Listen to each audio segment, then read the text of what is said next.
Tu te réveilles dans des draps de soie, le froid de l'acier contre la gorge. T'es le méchant de service, celui qui est censé se faire rétamer. Mais le mec va se servir de ses lectures pour devenir un riche glandeur et entuber le destin. Mate un peu comment il hack le système. Voici l'histoire de Trash of the Count's Family. Si le héros compte vivre comme un coq en pâte sans foutre une rame, fais pas ton feignant et serre-toi de ton doigt pour t'abonner, liker et nous dire en commentaire si toi aussi tu kifferais la vie de château avec une bombe à retardement en guise de majordome. C'est parti. Sur un continent où les héros poussent comme des champignons, l'histoire de ce jeune homme n'a pas débuté sous les acclamations, mais dans une odeur de chair brûlée. Choi-Han est un transmigré qui a atterri dans le roman le plus sanglant du catalogue et, après avoir survécu des décennies en solo au fond d'une forêt, il avait enfin trouvé un endroit où il se sentait chez lui. Dans le village de Harris, il avait des amis et même une grand-mère de cœur qu'il adorait, mais vous connaissez la chanson dans ce genre de monde. Le bonheur ne dure que l'espace d'un soupir. Une mystérieuse organisation a surgi de nulle part et a rayé le village de la carte en un après-midi. Avant même le coucher du soleil, ce havre de paix s'était déjà transformé en cimetière. Choi-Han est une véritable bête au combat, mais jusqu'ici, il ne s'était jamais sali les mains avec un humain. C'était un chic type, mais en voyant sa famille d'adoption gisant au sol, il a fini par perdre patience. C'est là qu'il fait ses débuts dans l'art de l'assassinat, et il s'y prend sans l'ombre d'une hésitation. Les hommes encapuchonnés ne comprennent pas qui est ce type qui les massacre un par un, il bouge si vite qu'il les liquide avant même qu'ils ne puissent scier. Ce fut un véritable carnage, et quand il a fini par reprendre ses esprits, il ne restait plus personne debout. Il a fait le ménage si rapidement qu'il n'est resté aucun survivant pour lui donner la moindre information. Désormais, les mains rouges de sang et l'âme en peine, le garçon comprend enfin que la mort est un fardeau pesant. Il n'y a ni épopée ni gloire, juste une odeur de roussi et l'envie de fuir au plus vite les ruines de son village. C'est ainsi que Choi-Han laisse les décombres derrière lui et arrive à Ren City, le cœur du territoire des Nitus.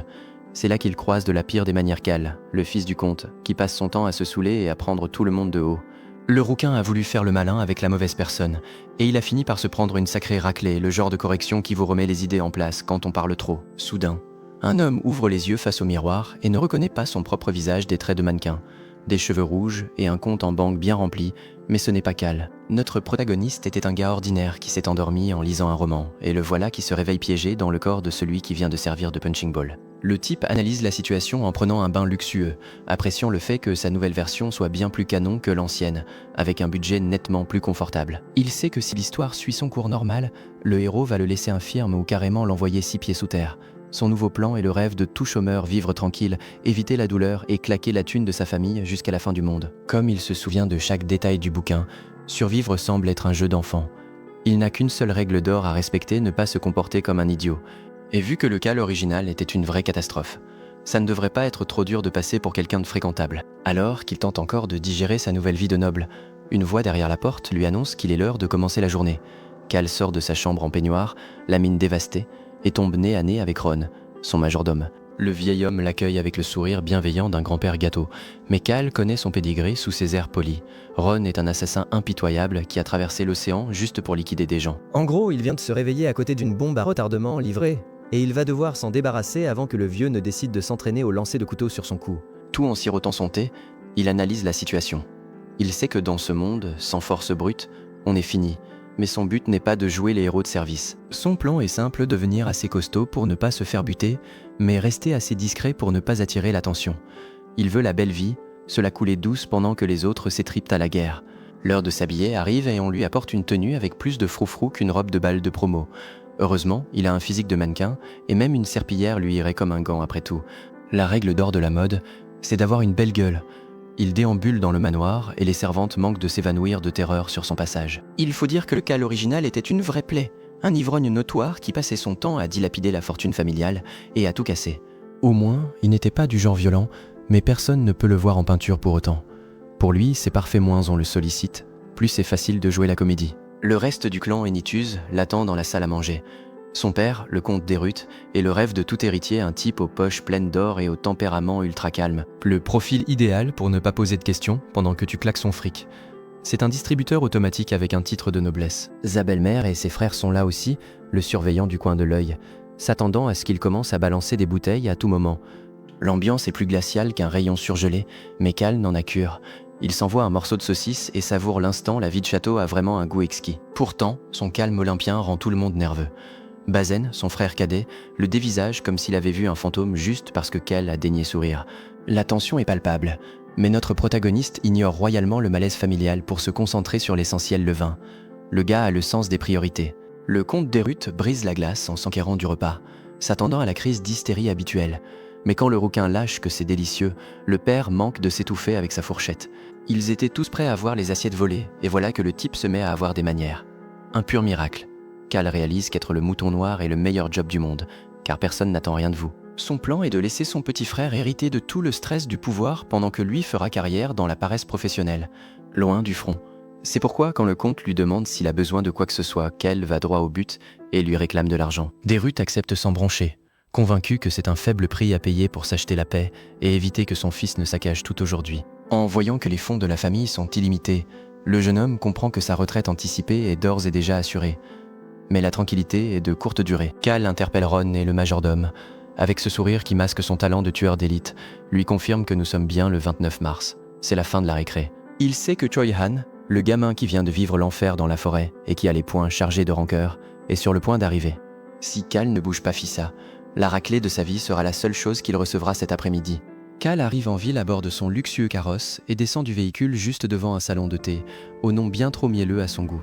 Il congédie Ron en lui donnant sa journée, laissant le pauvre bougre en plein bug, n'étant pas habitué à ce qu'on le traite avec un minimum d'humanité. Cal n'a pas de temps à perdre en explications, il l'envoie balader et s'engouffre dans l'établissement, cherchant un coin tranquille pour peaufiner ses plans. À peine a-t-il franchi le seuil que les clients se figent, pétrifiés. Sa réputation d'ivrogne bagarreur le précède, et personne ne tient à devenir sa prochaine cible. Ignorant le vent de panique, il se dirige droit vers le patron, un certain Bio, qui a tout l'air d'une tirelire sur pattes avec une perruque. Il claque une pièce d'or sur le comptoir pour privatiser l'intégralité du 2e étage, puis commande un thé bien sucré et le bouquin le plus intéressant qu'ils aient en stock. Le pourboire qu'il laisse est tellement indécent que Bios manque de s'évanouir, il n'avait jamais vu un noble lâcher de l'oseille avec autant de désinvolture. Cal se dit qu'être un héritier richissime est définitivement le meilleur job au monde et compte bien profiter de son budget illimité.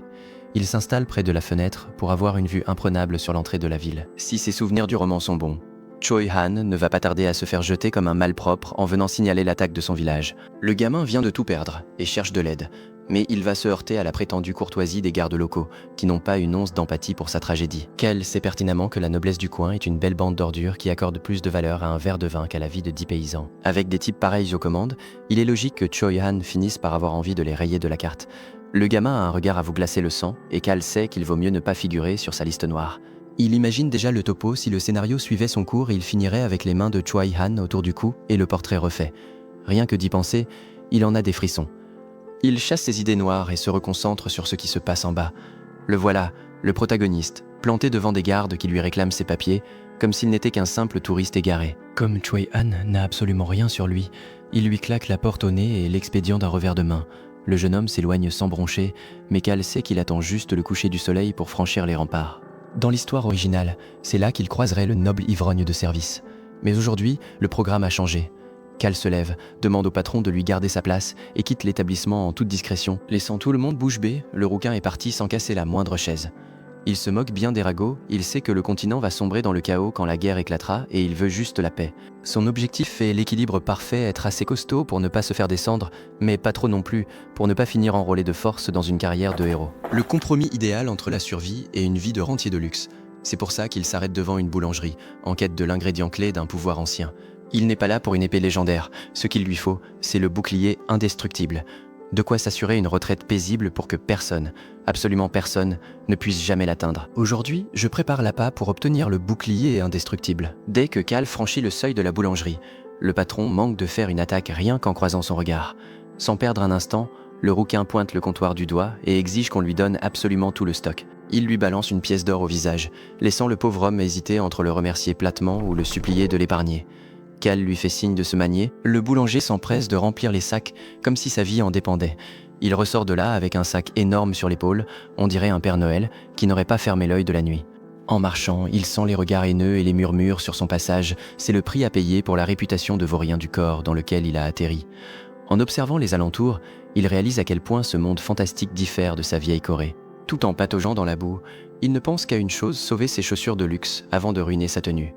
Ce qu'il ignore, c'est qu'une paire de gamins le suit à la trace, tapis derrière les tonneaux. Cal entame l'ascension de la colline, luttant contre le poids d'un sac qui semble peser une tonne, jusqu'à atteindre une vieille porte en bois qui menace de tomber en ruine à tout moment. Derrière le mur l'attend un arbre colossal, une vision tout droit sortie d'un cauchemar. Soudain, une voix l'arrête net dans son élan. C'est l'une des filles qui le suivait, elle le prévient de ne pas faire un pas de plus, car cette chose est un mangeur d'hommes. Selon les légendes locales, quiconque s'approche trop près de ses branches finit transformé en momie desséchée du jour au lendemain. On raconte qu'un homme d'une telle gloutonnerie, qu'il fut banni de partout est mort ici, et que de ses restes a jailli cet arbre, pur concentré de faim et de rancœur. N'importe qui prendrait ses jambes à son cou. Mais Cal esquisse un sourire, cet endroit est une opportunité en or, car au cœur de ce tronc se cache le bouclier indestructible, le pouvoir ancien qu'il est venu chercher. Alors qu'il s'apprête à agir, les cris de la fratrie retentissent à nouveau, le suppliant de déguerpir s'il ne veut pas mourir sur le champ. Cal soupire. Il y a toujours des gens pour se mêler de ce qui ne les regarde pas. Il se retourne et les toise avec une indifférence glaciale, profitant du fait que même ces gamins savent parfaitement à qui ils ont affaire. « Vous n'avez jamais entendu parler de Cal la déchet », leur lance-t-il. Sa réputation est si détestable que les enfants reculent, terrifiés, même si la jeune fille aux cheveux argentés reste inquiète, persuadée que le rouquin court à sa perte. Bien. Maintenant, passons aux choses sérieuses. Cal s'accroupit devant la cavité de l'arbre, sort l'un des pains fraîchement achetés et l'approche de l'obscurité béante. En un clin d'œil, la nourriture est engloutie, il ne reste pas la moindre miette. Il sursaute un instant, craignant d'y laisser sa main, mais il a vite compris le truc. D'après ses lectures, ce pouvoir est le fruit d'une rancœur tenace qu'il faut nourrir jusqu'à l'apaisement. La logique est simple, une fois que les ténèbres auront été rassasiées par l'offrande, la lumière jaillira et le bouclier sera enfin à lui. Cal ne perd pas une seconde et vide le sac entier, jetant tout le pain dans ce puits sans fond. Il ne reste plus qu'à espérer que cela suffise à calmer la bête, car il parie tout sur le fait que ce fantôme préfère de loin le pain à la chair humaine. Cal continue de nourrir l'arbre sacré, mais ses 10 sacs de pain ne suffisent même pas à lui ouvrir l'appétit. L'esprit traîne une faim millénaire et une rancœur qui se fait sentir à des kilomètres à la ronde. Comme on ne guérit pas un traumatisme séculaire en un claquement de doigts, Cal annonce qu'il reviendra demain et prend congé. Sur le chemin du retour, il croise les 2 gamins qui rôdaient dans le coin, ils sont en train de finir les restes de pain. Affichant son plus beau sourire de noble irréprochable, il les prévient que s'ils veulent continuer à manger gratos, ils ont intérêt à ne pas souffler mot de ce qu'ils ont vu. En gros, il vient d'acheter leur silence à coups de glucides. De retour à la boutique de bio, le marchand l'accueille avec le sourire de celui qui sent déjà l'odeur du fric frais. Cal lui confie qu'il apprécie de plus en plus l'histoire de ce livre, surtout le passage où le protagoniste gagne enfin en reconnaissance et en puissance. Puis il lui demande de lui réserver l'ouvrage en exclusivité. Bilos, qui sait chouchouter ses clients VIP, accepte avec joie tout en calculant déjà combien de zéros il va pouvoir ajouter à la note du jeune maître. Prochaine étape, la taverne du village. Dès que Cal pointe le bout de son nez, le patron manque de faire un infarctus. La réputation du rouquin le précède, et le type voit déjà son établissement réduit en miettes. Cal commande sa boisson habituelle et un poulet rôti sans sel. C'est un mélange étrange pour un ivrogne, mais avec son regard glacial, personne n'ose discuter ses goûts. L'ambiance devient digne d'un enterrement. Les malfrats du coin n'osent même plus lever les yeux de leur verre. Il n'y a rien de plus intimidant qu'un type pété de thunes qui traîne une sale réputation. Cal toise ces criminels de pacotille comme on regarde une tache de gras sur le carrelage, qui ne mérite même pas un coup de serpillière. On finit par lui déboucher la bouteille la plus chère de l'étagère et Cal s'envoie une longue rasade. Il sait pertinemment que s'aventurer sobre dans ces ruelles sombres, c'est chercher les ennuis. Il sent la chaleur de l'alcool monter alors qu'il cherche l'endroit exact où tout est censé basculer. Il compte ses pas depuis le mur comme s'il avait le GPS de l'histoire originale gravé dans le crâne. Il sait que Choi Han, le gars né pour distribuer des mandales par pur plaisir sportif, doit apparaître par ici. Soudain, il tombe sur une paire de chatons, un roux et un gris, qui semblent tout droit sortis d'une décharge. Dans ce monde, même les animaux ont l'air d'avoir plus morflé que des figurants dans un film de guerre. Mais le plat de résistance l'attend au fond de l'allée. Là, affalé contre le mur, se trouve Choi Han, avec un regard à vous glacer le sang. Cal commence à avoir des sueurs froides. Conscient que ce type est une véritable ogive nucléaire sur pattes, il s'envoie une autre gorgée pour ne pas partir en courant et décide que la meilleure défense reste la corruption. Il sort le blanc de poulet qu'il avait mis de côté et s'accroupit pour nourrir les chats, faisant mine d'ignorer le monstre qui pourrait le tuer d'une simple pichenette. Il murmure aux bestioles de manger pour reprendre des forces, mais le message s'adresse directement à celui qui l'observe depuis l'ombre. Le vagabond bodybuildé ne cille pas. Il se contente de le fixer en silence jusqu'à ce qu'il finisse par avouer qu'il meurt de faim. Cal se redresse, le toise avec toute l'arrogance que lui permet son costume de luxe et lui lance l'invitation qu'on ne refuse pas. « Suis-moi, je vais te donner de quoi manger. » Il sait parfaitement qu'avec l'estomac plein, les chances de finir démembré par ce type chutent radicalement. Cal fait signe à Choi Han de lui emboîter le pas sans discuter. En passant devant la ruelle, il lance un adieu désinvolte au chaton, marmonnant qu'il a horreur des animaux. Pourtant, il vient de les caresser avec une douceur qui ne trompe personne. Le brun ne le quitte pas des yeux, cherchant à deviner si ce fils de famille est une menace réelle ou juste un gosse de riche né sous une bonne étoile. À leur arrivée, les gardes sont pétrifiés.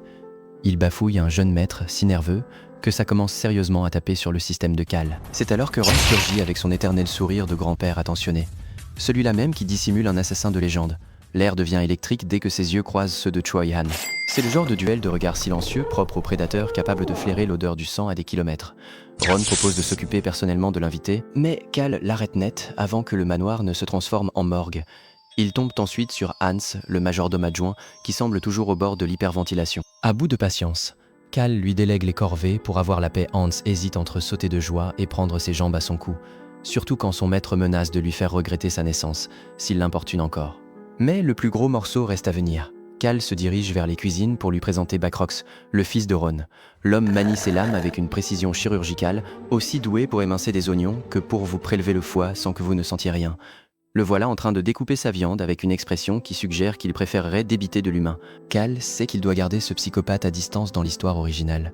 Il s'était allié au héros juste pour le plaisir de voir l'ancien Cal se faire massacrer. Mais son plan est imparable. Si le chef suit Choi Han, Ron suivra son fils par défaut. C'est le combo parfait pour se débarrasser de tous ses problèmes d'un coup. Cal pose une main sur l'épaule du héros et ordonne au cuisinier de lui servir un vrai repas. Backrox le jauge, couteau en main, comme s'il calculait par où commencer l'autopsie, avant de finir par obtempérer. Et voilà, le rouquin vient de réunir les 3 types les plus dangereux du royaume pour mieux les expédier ailleurs. C'est sans doute la première fois qu'un grand ménage de printemps consiste à envoyer des monstres dans le salon du voisin pour ne plus les avoir dans les pattes. Comme toutes ces manigances creusent l'estomac, Cal commande un steak de premier choix, glisse un compliment au chef pour éviter de finir lui-même au menu, puis s'éclipse avant que l'ambiance ne devienne trop pesante. En sortant, il confie la surveillance de l'invité à Hans et s'enferme dans sa chambre. Il a largement épuisé son quota de sociabilisation pour la journée. Pendant ce temps, les rumeurs remontent jusqu'au bureau du comte. Son fils ne fait plus d'esclandre. Il ramène des inconnus et reste sobre. Le secrétaire suggère de le placer sous surveillance, mais le comte préfère lui laisser du champ tant qu'il ne quitte pas la ville. Il sent que son fils a changé et il brûle de découvrir ce que ce nouveau Cal a derrière la tête. Le comte Derut n'est pas né de la dernière pluie. Il a bien remarqué que son fils avait changé, ce n'est pas devenu un génie du jour au lendemain, mais au moins, il a arrêté de jouer les parasites professionnels. Pendant que le reste du monde se prépare au chaos, la maison Enituse n'a qu'une seule priorité, rester indécemment riche et ne surtout pas être dérangé. Le comte sent que le continent devient instable, alors il ordonne de renforcer les remparts de la ville. Dans cette famille, la gloire héroïque, c'est pour ceux qui ont envie de finir entre 4 planches avant l'âge. Le lendemain, Cal se réveille avec l'impression d'être passé sous un rouleau compresseur. Pour couronner le tout, la première chose qu'il voit, c'est Ron et sa maudite limonade ultra acide. Le vieux porte un bandage au cou et jure qu'il s'est fait griffer par un chat, même si Cal sait pertinemment que ce chat fait 1,80 m et s'appelle Choi Han. Mais il fait semblant d'y croire, fouillé dans le passé de cet homme. C'est s'attirer des ennuis qu'il n'a pas les moyens de gérer pour l'instant. Avant de sortir, Ron lui demande ce qu'il pense du jus avec ce sourire de grand-père bienveillant auquel personne ne croit. Cal lui ment droit dans les yeux en disant que c'est délicieux, juste pour que le vieux arrête de le dévisager. C'est un jeu psychologique permanent, l'infin, l'ignorance, tandis que l'autre savoure de le voir souffrir en avalant son acide pur. Cal ouvre la porte, persuadé de maîtriser la situation, mais il manque de faire un arrêt cardiaque. Choi Han est planté là, à l'attendre comme un garde du corps personnel que personne n'a demandé. Le gamin reste immobile comme une statue, sans décrocher un mot, jusqu'à ce qu'il lâche, de but en blanc, qu'il veut rembourser son repas. Ron, avec un aplomb incroyable, prétend qu'il n'a pas eu le temps de prévenir Cal, parce qu'il a ouvert la porte trop vite. C'est le genre de pro capable de vous servir le thé tout en organisant votre infarctus avec le sourire. Il sait exactement ce qu'il fait. Le geste serait presque touchant s'il n'essayait pas d'éponger sa dette auprès du noble le plus riche du coin avec 3 francs 6 sous. Pour Cal, c'est d'un ridicule fini. Il lui dit d'arrêter ses bêtises, le mieux est de le garder à distance, le ventre plein et sans aucune raison de s'énerver. Mais le protagoniste a d'autres projets et lui avoue qu'il a effectivement besoin d'un service.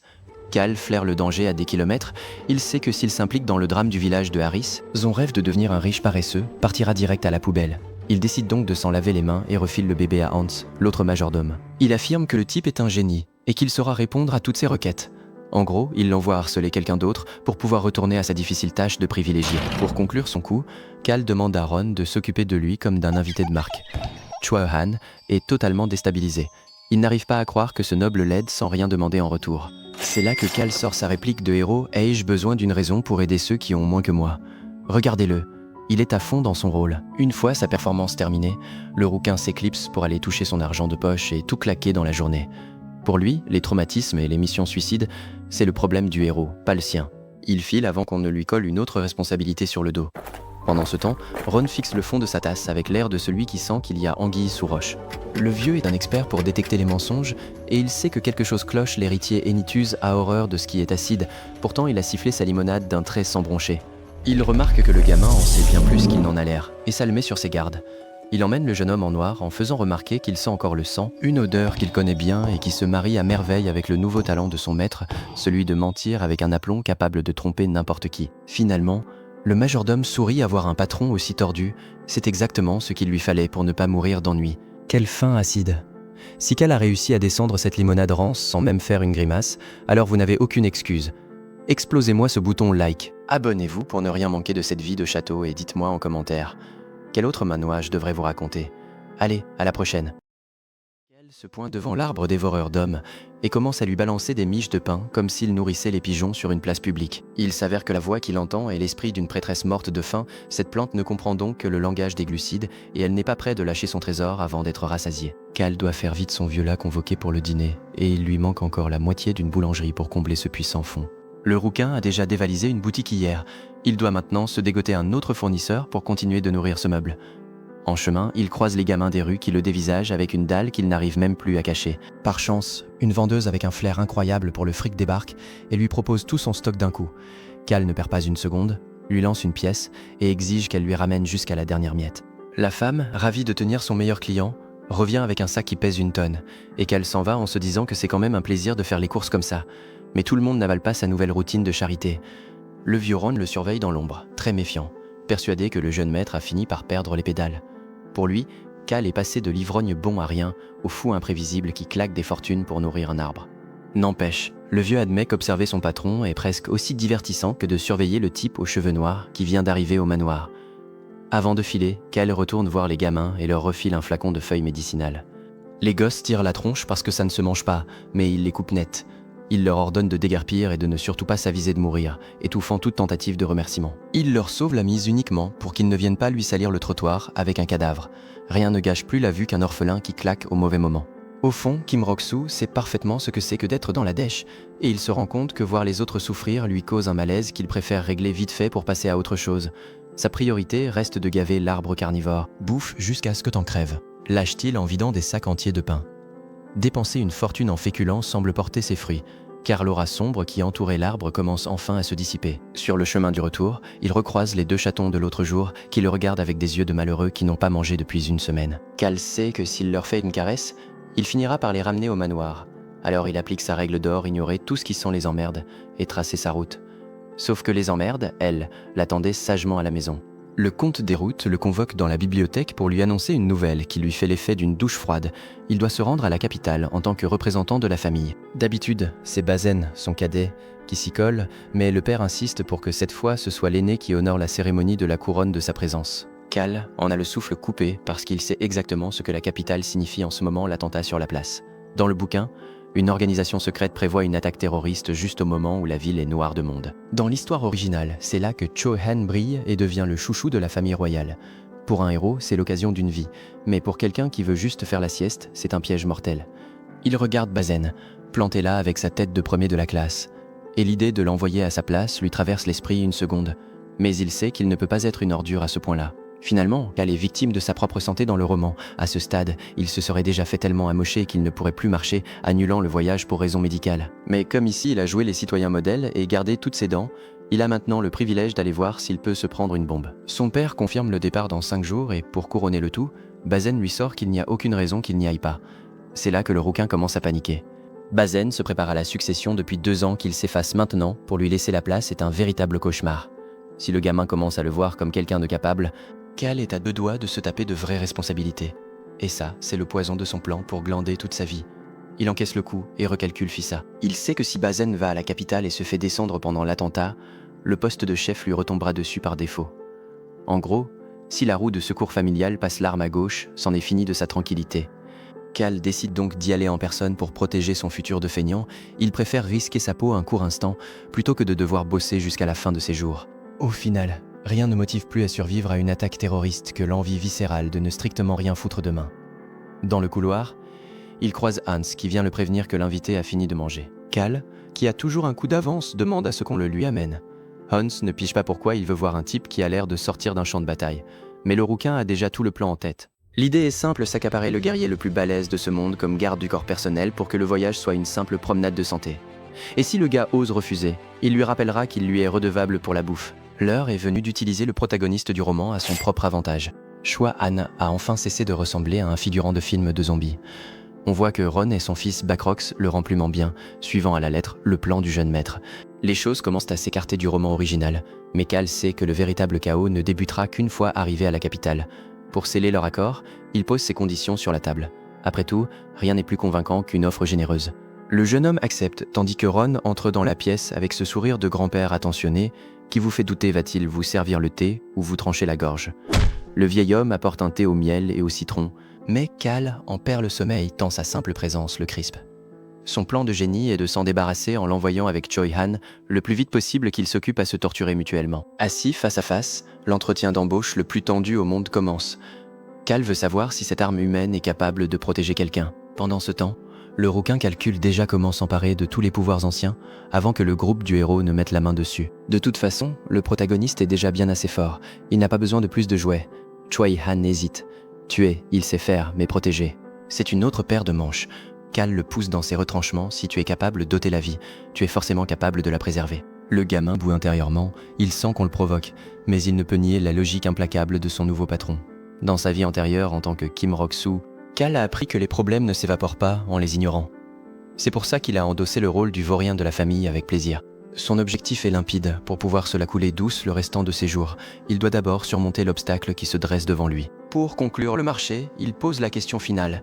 C'est quoi ton nom? Le guerrier reste muet un instant, ignorant qu'il fait face à l'homme qui, dans le livre original, aurait dû lui servir de punching ball. Finalement, le héros lâche son nom et le pacte est scellé par une poignée de main. Cal se présente avec toute l'élégance requise et lui confie immédiatement sa première mission, protéger 2 personnes clés sur la route de la capitale. Sur le papier figurent les noms de Rosaline et Locke. L'une est une princesse mage ayant survécu par miracle à un attentat, et l'autre est l'héritier du roi des loups. Une petite promenade de santé pour commencer. Cal sait parfaitement à qui il a affaire. Rosaline possède une force destructrice effrayante, et Locke ressemble à un garçon ordinaire, mais une fois transformé, il devient le loup-garou le plus violent du continent. Les voyant, Cal se rappelle que dans l'histoire, les assassins de la princesse finissaient entre les mains de Backrox. Rien que de penser aux méthodes du cuisinier, il en a le sang qui se glace. Le plan est de rallier la capitale, mais une escale stratégique s'impose pour éviter une tragédie. Il s'avère qu'un marquis détient un dragonnet en captivité et qu'il est en train de le rendre fou à force de torture. Dans le livre, la créature parvenait à s'enfuir mais elle était déjà totalement brisée, obligeant Choi-Han à lui accorder le repos éternel par pure pitié. Cal, qui n'a aucune envie de sacrifier des créatures magiques, décide d'intervenir avant que la victime ne se transforme en catastrophe naturelle. Choi-Han accepte la mission sans discuter et promet d'arriver à bon port sain et sauf. Cal le congédie rapidement pour garder le secret sur ses intentions, puis s'en va régler la question du budget. Il va voir son père et lui demande une fortune pour le voyage. Le comte, qui est en gros un distributeur automatique de billets avec des sentiments, accepte aussitôt sans poser de questions. Avec un vieux aussi généreux, n'importe qui aurait envie de sauver le royaume. Cal déambule en ville, l'esprit encore un peu embrumé par le cours d'anatomie improvisé que Ron vient de lui infliger. Le vieux lui a décrit comment étriper un lapin avec une telle précision chirurgicale qu'on finit par se demander combien de cadavres il cache sous son plancher. Heureusement que pour une fois, son majordome de malheur ne le suit pas comme son ombre. Il retrouve Bios, ce marchand dont la moustache hurle, arnaqueur professionnel, qui lui demande s'il a encore besoin de fonds. Cal lui décoche un sourire en coin. Personne de sensé ne refuserait une montagne de fric, et il le sait très bien. Sac de pain sous le bras, il tombe sur 2 gamins qui ont l'air d'avoir survécu à un bombardement. Ils sont là, prostrés, à fixer le vide comme s'ils attendaient un miracle ou la fin du monde, peu importe lequel arriverait en premier. Cal ne fait pas de manière et leur laisse de quoi manger, histoire qu'ils s'offrent enfin un vrai festin. Le rouquin profite ensuite du brouillard pour s'éclipser. Ce qu'il s'apprête à faire n'est pas le genre de truc qu'on partage avec les autres. Il s'arrête devant un vieil arbre noueux et commence à balancer ses miches de pain au fond d'un trou béant. Soudain, une voix surgit des ténèbres pour réclamer du rab. Cal jubile et il touche au but. Le plan était simple, nourrir un pouvoir ancien pour empocher la mise. Mais personne ne l'avait prévenu que l'entité se réveillerait d'une humeur de dogue. L'atmosphère devient pesante en un instant et la voix de la créature se met à tonner, exigeant toujours plus. Apparemment, l'entité n'avait pas seulement les crocs, c'était aussi un critique gastronomique refoulé. Le spectre s'extasie sur la qualité du pain et devient d'un coup très pointilleux sur la pureté du blé, tandis que Cal le dévisage avec l'air de quelqu'un dont le coiffeur raconte sa vie en détail. Il comprend alors que le vrai trauma de cette bestiole, c'est que personne ne l'écoutait jamais. Elle n'avait pas besoin d'un exorcisme, juste d'un public pour son émission de cuisine. L'esprit se lance alors dans un mélodrame sur son passé à l'époque. Les prêtres ne lui servaient que de la bouillie sans goût, et ils ont fini par le virer parce qu'il était trop gourmand. Il poursuit en racontant qu'il était parti évangéliser les foules avec ses compagnons, mais qu'il s'était retrouvé à court de vivres, le laissant mourir de faim. Une tragédie qui prouve que le chemin vers l'illumination est bien plus court quand on saute le déjeuner, on arrive au paradis le jour même. Cal n'en a strictement rien à secouer, seul le butin l'intéresse. Le spectre le remercie de l'avoir écouté et le félicite même d'être un bon petit, pendant que Cal compte les secondes en attendant qu'il la ferme enfin. Par chance, l'arbre se met à briller et l'air devient électrique. Le jeune homme sent une force s'insinuer dans son bras et il ne résiste pas. Il était temps que le destin lui lâche une petite récompense après tous ses efforts. L'énergie pure se diffuse directement dans sa poitrine. Ce n'est pas n'importe quoi, c'est la bénédiction ultime, un bouclier qui vient s'ancrer dans son cœur pour toujours. Il sent cette puissance couler dans ses veines et son cœur battre avec une vigueur nouvelle. Comme le prédisait le roman, le pouvoir ancien laisse sur lui une marque indélébile. Regardez-moi ce sourire, il vient de décrocher la meilleure assurance vie de tous les temps, et la prime ne lui a coûté que quelques miches de pain et la patience d'écouter un fantôme radoter. Un bouclier argenté, solide et étincelant, se matérialise devant lui. Cette fois, il a enfin la défense nécessaire pour survivre au chaos qui l'attend. Cal a enfin mis la main sur son nouveau joujou, le bouclier indestructible. Enfin, indestructible, c'est surtout pour la frime, parce qu'en vrai, il peut se briser. Le truc, c'est que cette défense agit comme un régulateur, elle protège le cœur de son porteur en consommant sa propre vitalité. Plus son corps sera robuste, plus le bouclier tiendra le choc. Il sait donc exactement ce qu'il doit bosser. Son plan, c'est de renforcer ce pouvoir pendant le voyage vers la capitale, histoire de tenir au moins 10 minutes en plein combat. Le seul bémol, c'est que ce machin brille tellement qu'il a l'air d'un saint, ce qui jure avec son style de noble glandeur. Il trouve même qu'il ressemble à une pub pour de la lessive tellement ça éblouit. Bon, après réflexion, 5 minutes de protection, c'est déjà bien assez pour laisser les autres faire le sale boulot pendant qu'ils regardent de loin. Soudain, l'ambiance change du tout au tout et une pluie battante s'abat sur eux, le genre d'averse où on n'y voit pas à 2 mètres. C'est là que débarquent ces 2 petites boules de poils trempés, un chaton gris et un rouge. On dirait bien qu'ils ont pigé que ce type avait le bras long. Il se frotte à ses bottes en miaulant pour attirer son attention. Cal les ramasse et les refile direct à Hans avant même qu'il puisse piger ce qui lui arrive. Le domestique passe de la panique totale au gâtisme absolu en 1 seconde, complètement conquis par la mignonnerie des matous. Le roux lui balance un conseil de survie, donne-leur à manger, et ils se tairont. Ah, et ce sont des frères, au cas où la ressemblance ne sauterait pas aux yeux. Mais attention, il ne fait rien au hasard. Cette odeur de pain et d'herbe lui rappelle des passages de l'histoire originale, il sait qu'il n'a pas ramassé de simples chats de gouttière. Ce sont 2 pièces maîtresses qu'il vient de faire entrer chez lui. Le genre de bestiole capable de vous sauter à la gorge si vous avez le malheur de leur tourner le dos. Il leur glisse qu'ils auront une petite discussion plus tard, avec un sourire qui les rend plus nerveux qu'une souris devant un trou. Pendant que Hans s'occupe des animaux, Cal profite du déluge pour aller rendre visite à Bios. Il sait que le vacarme de la pluie est la couverture parfaite pour que personne ne vienne espionner leur conversation. En observant le blond, Cal voit exactement ce qu'il recherche de l'ambition pure. Dans le récit d'origine, Bilos s'alliait au héros uniquement pour grimper les échelons dans sa famille, et ça, Cal adore. Il préfère 1000 fois un requin qui sait ce qu'il veut plutôt qu'un type sans aucun but. Bilos ne tourne pas autour du pot et lui demande s'il compte se rendre à la capitale. Le jeune maître acquiesce, sachant que le destin finira par les mettre sur la route du vrai protagoniste tôt ou tard. Le marchand remarque à quel point il a changé, affirmant qu'il ne reste plus rien de cette fameuse racaille dont tout le monde parle. Cal fixe sa tasse en se disant que, selon le script, il devrait être en train de fracasser des chaises dans un bar, mais il reprend vite son sérieux. Il lui fait comprendre qu'il sait ce que ça fait de ne pas pouvoir appeler son propre père ou son frère par leur titre au sein de sa famille. Bilos saisit le message et lui pose la question fatidique « Vous vous contentez vraiment de cette vie-là ?» Cal lui rend un sourire qui en dit long sur ses intentions et lui explique que la plaisanterie a assez duré. Il joue les bons à rien depuis qu'il a 8 ans, et ce rôle commence sérieusement à le serrer. Bilos explose de rire, persuadé d'avoir trouvé le partenaire idéal pour bousculer la routine et décrocher la lune. Bilos s'en va avec un sourire jusqu'aux oreilles, persuadé d'avoir décroché l'affaire du siècle. Cal, de son côté, n'espère qu'une chose qu'il disparaisse au plus vite de son champ de vision. Dans l'histoire originale, ce marchand est un vrai chat noir qui finit toujours par coller au basque du héros. Et la dernière chose que souhaite notre roux, c'est que ce chaos ne le rattrape juste avant d'atteindre la capitale. Mais son répit est de courte durée. Ron et le gamin en noir le suivent comme son ombre, et Kel sent bien qu'il ne peut pas faire un pas sans être fliqué. Le vieux lâche un « je vois » d'un ton à vous glacer le sang. Alors, pour détendre l'atmosphère, le jeune maître tente un coup de poker, il commande un thé au citron bien chaud, spécialement pour lui. « Tu m'en sers tous les matins, j'en ai déduit que c'était ton préféré », lui lance-t-il avec son plus beau visage d'ange. Il essaie d'amadouer un assassin d'élite avec une petite attention, mais le vieux ne laisse rien paraître sous sa façade de majordome parfait. Sur ces entrefaites, la commande arrive et Choi Han siffle sa tasse d'un trait, comme un bon petit soldat. Le vieux Ron, lui, finit son thé sans sourciller. Pas un signe d'approbation, pas une plainte. Le type est un vrai mur de granit, impossible de lire la moindre pensée sur son visage. En observant la scène, Cal remarque que le scénario a pas mal dévié. Dans le roman, le cuistot et le type en noir passaient leur temps à vouloir s'étriper, mais là, on dirait deux collègues de bureau qui s'entendent comme larrons en foire.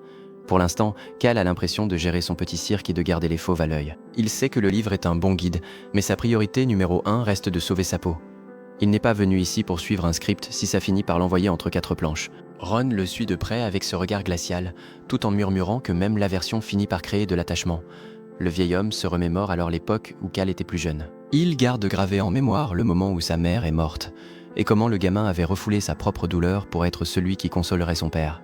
C'est un secret que l'assassin garde bien au chaud, tout en prévoyant de demander à son fils de préparer un bon petit plat pour le voyage du jeune maître. Dehors, la pluie a enfin cessé de tomber, et Cal tombe sur les deux chatons qu'il a recueillis. Hans est là, vautré par terre et faisant peine à voir, agissant comme un fanatique de félin qui aurait perdu toute dignité. Le gars est tellement obsédé qu'il se fiche que les chats ne le laissent même pas approcher pour lui, ce sont des divinités. Cal le dévisage en se disant que dans la hiérarchie sociale de la maison, son serviteur est en train de disputer la dernière place au paillasson. C'est alors que Choi Han arrive avec ses grands airs de protagoniste, annonçant qu'il doit devenir plus fort pour protéger quelqu'un avant de filer s'entraîner. Cal le regarde avec un dégoût profond, comme s'il voyait quelqu'un partir faire un footing un lundi à 6h du mat. Il ne pige pas pourquoi un type capable de vous désintégrer d'une baffe veut encore s'infliger ça. Pour le brun, l'idée même de se reposer n'existe pas, c'est aussi inconcevable que de voir Cal lever le petit doigt de son plein gré. Le roux décide qu'il est l'heure de prendre un bain et confie les chats à Ron. L'ambiance s'alourdit en une seconde, car le vieux n'est pas un bleu, et il flaire le danger immédiatement, il comprend que l'un contrôle la brume et l'autre le poison. Ce ne sont pas des animaux de compagnie, mais des membres de la tribu des chattes, une race aussi vive que redoutable. Au lieu de s'inquiéter, Ron affiche un de ces sourires qui vous font comprendre qu'il vaut mieux déguerpir. Il a déjà décidé de leur apprendre 2 ou 3 trucs pour en faire l'arme secrète de son petit chiot. Cal a déjà les deux chatons qui lui mangent dans la main. Ces petites bêtes ne le lâchent plus d'une semelle, mais le rouquin met les points sur les i s'ils veulent le suivre, Vont devoir mériter leur place. Rien n'est gratuit dans ce bas monde, même pour 2 petites boules de poils. Les minous ne perdent pas de temps. À peine ont-ils le droit de parler qu'ils lui sortent déjà la liste de courses. Ils réclament de la viande et des desserts comme s'ils étaient de sang royal. Sacré culotté. Mais Cal se dit que des espions à 4 pattes pourraient lui être utiles, alors il leur promet un festin de roi. Après tout, ce n'est pas son argent. 4 jours plus tard, l'heure du départ a enfin sonné. Au petit déjeuner, son père le trouve tellement détendu que ça l'inquiète, mais Cal est persuadé d'avoir toutes les cartes en main. Dans l'histoire originale, à ce stade du récit, Choi Han l'aurait déjà réduit en miettes, pourtant le voilà entier, affichant un sourire de vainqueur. Grâce au bouclier indestructible, il a l'impression de se balader avec une assurance tous risques activée en permanence. Il sait que même s'il croise des types louches, il pourra tenir au moins un round avant de mordre la poussière. Mais à table, l'ambiance n'est pas tout à fait au beau fixe. Cal râle parce qu'il voulait voyager léger et on lui impose toute une armée d'assistants. C'est là que Violan, sa belle-mère, intervient. Elle ne plaisante jamais quand il s'agit de l'image de marque de la famille. Elle a gravi les échelons à la force du poignet jusqu'à gérer les affaires du comte, alors autant dire que la fierté, elle connaît. Pour elle, un noble qui se déplace sans une escorte digne de ce nom, c'est un noble qui manque cruellement de standing. Cal sait que prendre la responsabilité de vies humaines est un fardeau pesant. C'est pour ça que ce dragon noir l'inquiète, il est sur le point de perdre la raison. S'il n'arrive pas à temps pour le libérer, le carnage sera inévitable. Ce n'est pas qu'il joue les saints, c'est juste qu'il est allergique au problème et ne veut pas porter le chapeau pour un tel désastre. C'est une pure stratégie de survie. Il veut juste pouvoir faire la sieste tranquille sans être hanté par des remords. Pendant ce temps, Violan lui sort des phrases philosophiques sur l'art qui reflètent l'esprit, histoire de marquer son territoire. Elle lui fait comprendre que dans cette famille, l'apparence compte, mais que si on n'a rien dans le crâne, on ne vaut pas grand plan. Finalement, elle cède sur le nombre d'assistants, mais à une condition, le carrosse et l'équipement doivent être de premier choix. En tant que Hénituse, il est hors de question de faire pitié en arrivant à la capitale. Elle va s'assurer que le gamin voyage dans du coton, ne serait-ce que pour sauver les apparences. Le comte Desruttes, qui ne s'arrête pas de manger, lui demande s'il a bien étudié les dossiers sur les autres nobles. Cal, à qui a tout lu pour éviter de finir entre 4 planches, résume la situation, c'est un vrai zoo. Entre les idiots, les manipulateurs dangereux et ceux qui vendraient leur mère pour un lopin de terre. Le vieux est tout ému de voir que son fils a enfin lâché la bouteille pour ouvrir un bouquin, sans se douter que le rouquin fait ça par pur instinct de conservation. La discussion devient plus sérieuse quand Desruttes évoque une rumeur, l'arbre dévoreur d'hommes a changé d'aspect et déborde de feuilles vertes. Cal reste de marbre, même s'il sait parfaitement que l'arbre et lui sont désormais liés. Le comte n'a aucune idée du pouvoir ancien que son fils vient d'absorber, alors il se contente de le prévenir que les mauvaises langues coupent plus que les épées. Le message du paternel est limpide, s'il se tient à carreau, il pourra passer le reste de ses jours à se tourner les pouces. C'est de la musique pour les oreilles de Cal. Son plan est simple, régler cette affaire à la capitale au plus vite et prendre sa retraite avant ses 20 ans sans avoir bossé un seul jour. Le rêve absolu, en somme. Juste avant le départ, ses jeunes frères et sœurs, Bazen et Lily, font leur apparition. Ils le regardent d'un air méfiant, hésitant entre le saluer ou prendre leurs jambes à leur cou. La petite ose à peine lui souhaiter un bon voyage, et Cal, avec sa froideur habituelle, leur répond de bien prendre soin d'eux. Les enfants restent perplexes, leur grand frère s'en va tranquillement, sans avoir provoqué le moindre scandale. Mais le retour à la réalité est brutal quand ils découvrent le carrosse. Violand ne plaisantait pas sur le luxe, l'engin brille tellement qu'il en brûle la rétine. Cal reste figé devant l'absurdité d'un tel étalage de richesse. S'il comptait passer inaperçu, c'est raté, ce carrosse crie à tout le royaume que l'héritier des Hénithus est arrivé. Ce carrosse brille tellement qu'il t'explose les rétines. Le héros a clairement fait une croix sur le mode incognito. Si vous voulez que cette chaîne ait autant de classe qu'un Hénithus, faites briller ce bouton like en lui mettant un bon gros clic. Abonnez-vous pour ne rien rater. Et dites-moi en commentaire quel manhwa devrait être le prochain. Allez, salut!